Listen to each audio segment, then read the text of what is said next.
Paul McGuire Grimes, KSTP, Minneapolis, St. Paul, Mr. Tom Hanks. It is an honor talking to you again today. I really enjoyed Finch, so just thank you so much for the time today. I appreciate it.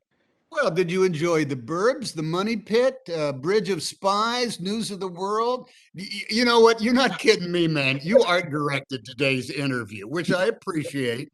Which I appreciate. Yeah. No, I am a huge fan of your work. I had these up. I had a different set of your movies up the last time we talked for News of the World. So Yes, you did. Yeah, yeah. completely different ones this time. Yes.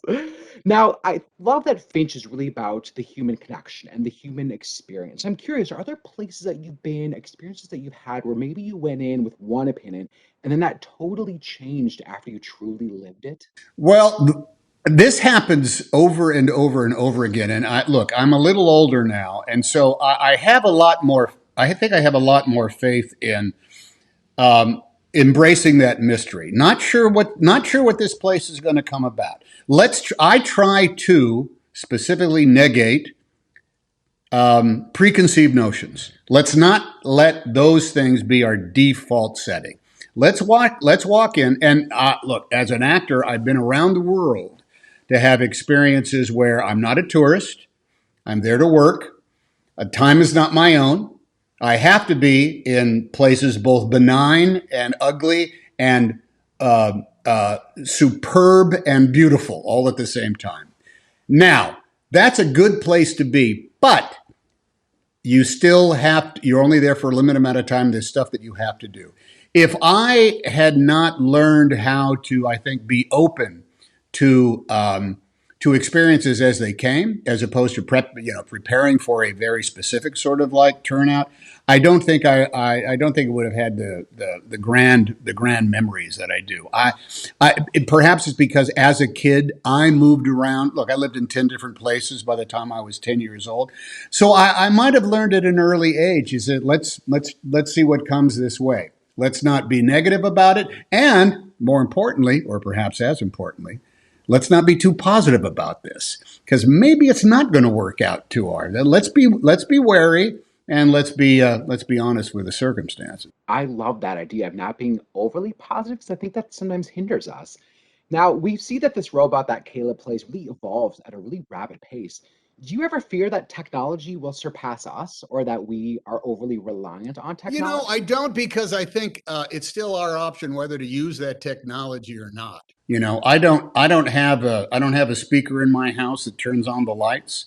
I turn on the lights myself. I would never trust a car to drive me. I'll drive myself. Thank you very much.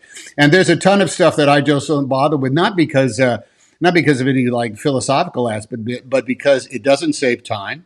And also, it then robs me of an experience that I'd like to have, by myself. There's great convenience to having your food brought to you, even if it's coming from, a fast food place. But there's something to be gained by going to that fast food place with some pals of yours and sitting around, and having that kind of interaction. So I think that the argument that you are stating, is technology taking us over, has been part of the daily discussion since railroad trains started going faster than people could walk. Oh my Lord, will humankind ever survive this ease and this ability of change? The truth is we can, because guess what? Not all of that technology turns out to be in service to us. And once we learn that, it's gone, baby, gone. You don't bother with it anymore. I think it all settles down to the stuff that really, that by our own choice, really does expand our lives as opposed to constrict it. Fascinating. I'm curious, given that, do you ever feel like you would want to go up in space? I know you love going to space like William Shatner just did. No, I wouldn't go up like that. That's an expensive billionaire's roller coaster ride. Not that it might. I'm glad Bill Shatner had a great time. There's some aspect of it that would be crazy. If someone said to me, "Look, we're going to go orbit around the moon for about 10 days or so. You want to come?" That's something I would consider doing. I'd be in charge of protein bars and wisecracks. I'd be the officer in charge of that. But a true bona fide journey, as opposed just to a limited experience. I'm gonna wait for it to be a much more grander step of adventure. Awesome. Tom, this has been phenomenal. Thank you so much for the time today. I truly appreciate our conversation every time. So thank you. Great talking to it, man. You got a lot of DVDs. Holy cow! Thank you. Thank you. I appreciate it. Take care, Tom. Take care. Miguel, it is really great talking to you today. I really enjoyed Finch, and the ending packs a punch. So thank you so much. Thank you. Thank you very much. Yeah. Now, this movie is all about the human condition and the human experience. I'm curious, are there places that you've been to or things that you've done where maybe you went in with one opinion and then you came out just completely changed after you truly lived it? Very often. I mean, I can't even. Nothing comes to mind at this particular moment. But yes, I feel like I'm constantly surprised by what my expectation is of something and versus the reality of it. Now, describe Tom Hanks as a collaborator. Does it make your job just that much easier when you're working with someone of his pedigree and just his imagination? It was he was a joy to work with. It was a very easy collaboration, and it really was a collaboration which made a huge difference to me. And I think it shows in the film. It was a pleasure to go to work each day with him. Now, we see that the robot that Caleb Landry Jones plays really evolve at a fast rate.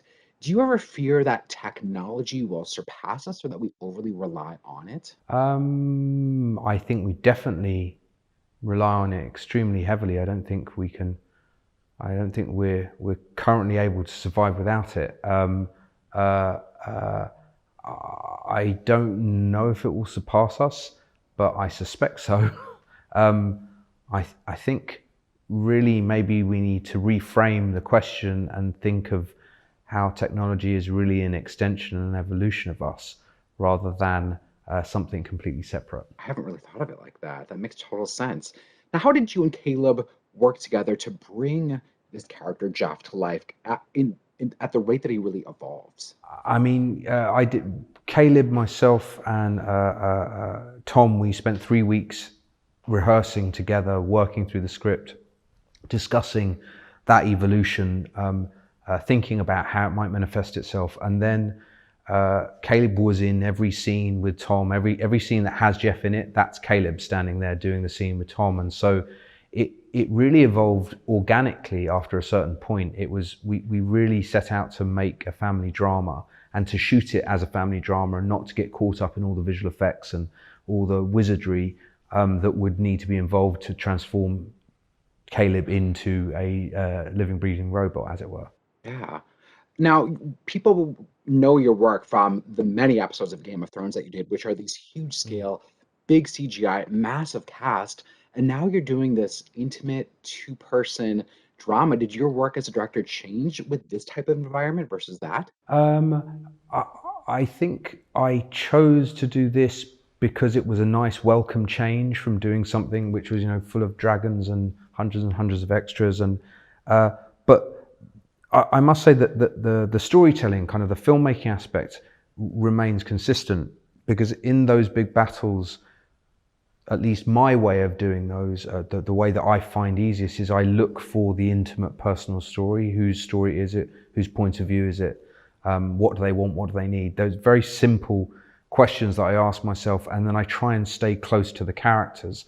And that allows me to take the audience on a journey of experiencing this huge epic scale battle, but from a very specific point of view. So the difference here was just that there wasn't a battle. You're still finding the heart of what the characters are going through in that scene. Yeah, Yeah, I got the wrap. It was absolutely. great talking today, and I hope that people enjoy Finch and get a lot out of it. Thank you very much. Appreciate it. Thank you. Nice to Thank meet you. you.